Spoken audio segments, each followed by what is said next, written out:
மக்களே, இன்றைக்கி நம்ம சூப்பரான டேஸ்டியான கடையில் செய்கிற மாதிரியே வெஜ் கட்லெட் எப்படி நம்ம வீட்டில் ஈஸியாக கம்மியான செலவில் செய்யலாம் அப்படிங்கிறத பார்க்கலாம்.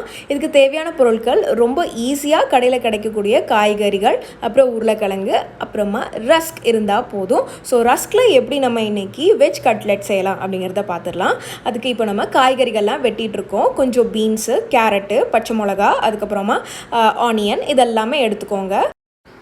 இதெல்லாம் நல்லா பொடி பொடியாக கட் பண்ணி வச்சுக்கோங்க. இதை கட் பண்ணிட்டு இருக்கிற கேப்பில் உருளைக்கிழங்கு ஒரு 3 உருளைக்கிழங்கு, பெரிய சைஸ் உருளைக்கிழங்கு எடுத்து நம்ம அவிய போட்டிருக்கோம். அது அவியட்டும். ஸோ அதுக்குள்ளே நம்ம காய்கறிகள் கட் பண்ணிடலாம். அது போக நம்ம கொஞ்சம் மல்லித்தலை, அதுக்கப்புறமா புதினா, இது ரெண்டுத்தையும் சேர்த்து வச்சு நல்லா குட்டி குட்டியாக கட் பண்ணிக்கோங்க.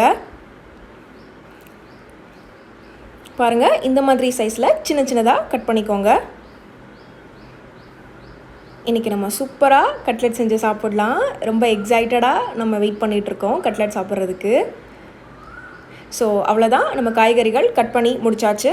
காய்கறிகள் கட் பண்ணி முடிச்சதுக்கப்புறமா கடாயை ஸ்டவ்வில் வச்சுருங்க. ஸ்டவ்வில் வச்சு ரொம்ப எண்ணெய் ஊற்ற தேவையில்ல, கொஞ்சோண்டு எண்ணெய் ஊற்றி அதுக்கப்புறம் நம்ம கட் பண்ணி வச்சுருக்க காய்கறிகள் எல்லாம் அதுக்குள்ளே போட்டுருங்க.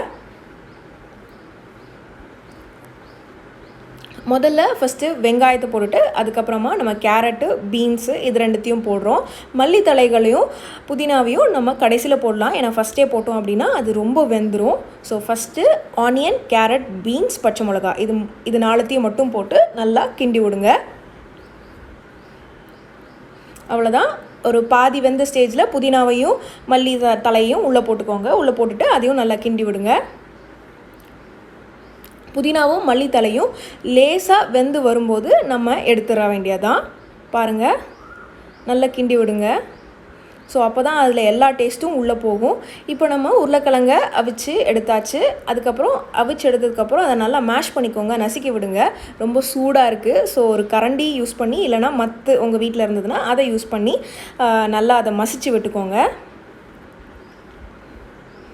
இப்போது ரொம்ப சூடாக இருக்கிறதுனால நம்ம கரண்டி வச்சு இதை மசிச்சு விட்டுட்ருக்கோம்.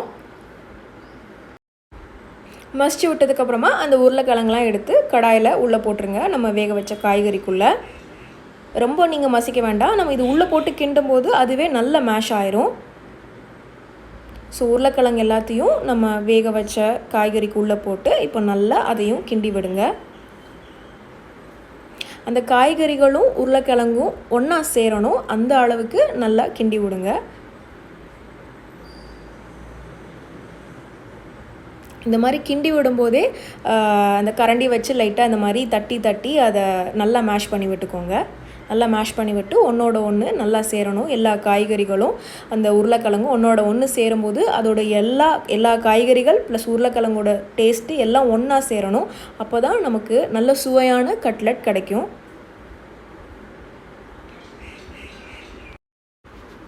இப்போது எல்லாம் ஒன்றோட ஒன்று சேர்ந்ததுக்கப்புறம் நல்லா கிண்டி விட்டுருங்க. கிண்டி விட்டுட்டு இப்போ நம்ம தேவையான அளவு உப்பு ஆட் பண்ணிடலாம். உப்பு ஆட் பண்ணதுக்கப்புறமா நம்ம 2 டீஸ்பூன் கரம் மசாலா மட்டும் ஆட் பண்ண போகிறோம். உங்களுக்கு பெப்பர் வேணும் அப்படின்னா அது உங்களோட சாய்ஸ், வேணும்னா ஆட் பண்ணிக்கலாம். பட் இன்றைக்கி நம்ம உப்பு ஆட் பண்ணதுக்கப்புறமா 2 டீஸ்பூன் கரம் மசாலா மட்டும் ஆட் பண்ண போகிறோம். அவ்வளோதான். உப்பு போட்டு கலந்து விட்டதுக்கப்புறமா 2 டீஸ்பூன் கரம் மசாலா ஆட் பண்ணிக்கோங்க. அவ்வளோதான், ரொம்ப ஜாஸ்தியாக சேர்த்துடக்கூடாது. ஜஸ்ட் 2 டீஸ்பூன் மட்டும்தான். அதையும் போட்டுட்டு அதையும் நல்லா கலந்து விட்டுருங்க.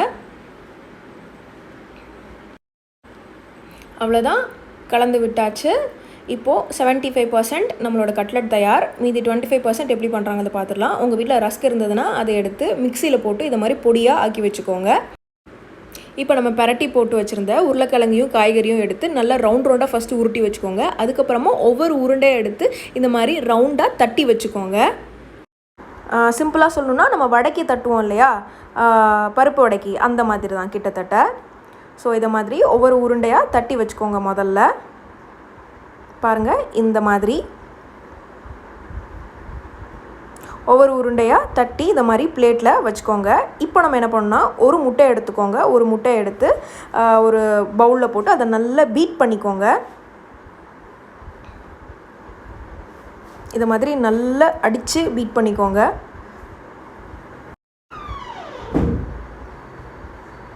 இந்த மாதிரி நல்லா பீட் பண்ணிவிட்டு அதை ஒரு ஓரமாக வச்சுருங்க. அவ்வளோதான் தயார். இப்போ நம்ம என்ன பண்ணணும் அப்படின்னா, நம்ம தட்டி வச்சுருக்கிற அந்த கட்லெட் எடுத்து இந்த எக்கில் போட்டு அதை கோட் பண்ணி, அதுக்கப்புறமா இந்த ரஸ்கில் கோட் பண்ணி தனியாக ஒரு பிளேட்டில் எடுத்து வச்சுக்கோங்க. பாருங்கள், ஒன்று ஒன்றா பண்ணுறோம். ஃபஸ்ட்டு எடுத்து இந்த எக்கில் முன்னாடி பின்னாடி நல்லா கோட் பண்ணிக்கோங்க. கோட் பண்ணிவிட்டு எடுத்து அப்படியே இந்த ரஸ்கில் போட்டு நல்லா கோட் பண்ணிக்கோங்க.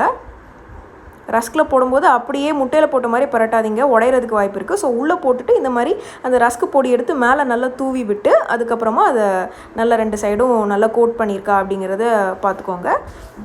நல்லா கோட் பண்ணிவிட்டு இந்த மாதிரி ஒரு தடவை நல்லா தட்டிட்டு, ஒருவேளை அந்த ஷேப் எதுவும் மாறி இருந்ததுன்னா அதோட ஷேப்பை வந்து நல்லா கொஞ்சம் சரி செஞ்சுட்டு அதுக்கப்புறமா இதை எடுத்து தனியாக ஒரு தட்டில் வச்சுருங்க. பாருங்கள், இதை மாதிரி நம்ம எல்லாத்தையும் பண்ணி வச்சாச்சு. எல்லாத்தையும் டபுள் கோட்டிங் கொடுத்தாச்சு. எக்கில் ஃபஸ்ட்டு, அதுக்கப்புறம் ரஸ்கில். இப்போ நம்ம இதை எடுத்து அப்படியே எண்ணெயில் போட்டு பொரிக்க வேண்டியதான்.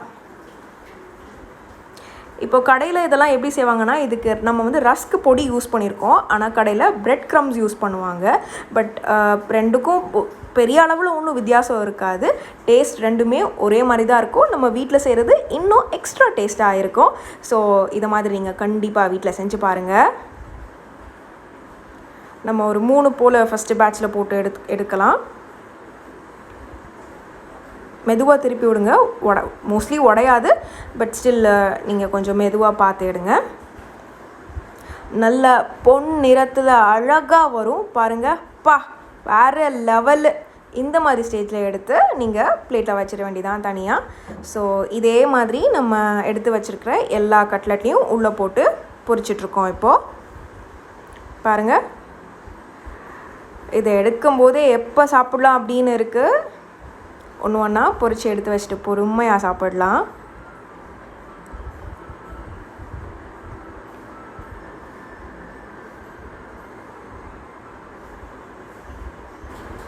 அவ்வளோதான், நம்மளோட சூப்பரான டேஸ்டியான எளிய முறையில் வீட்டில் செஞ்ச கட்லெட் தயாராகிருச்சு. இந்த வெஜ் கட்லெட்டை நீங்களும் வீட்டில் செஞ்சு சுவைச்சு பாருங்கள்.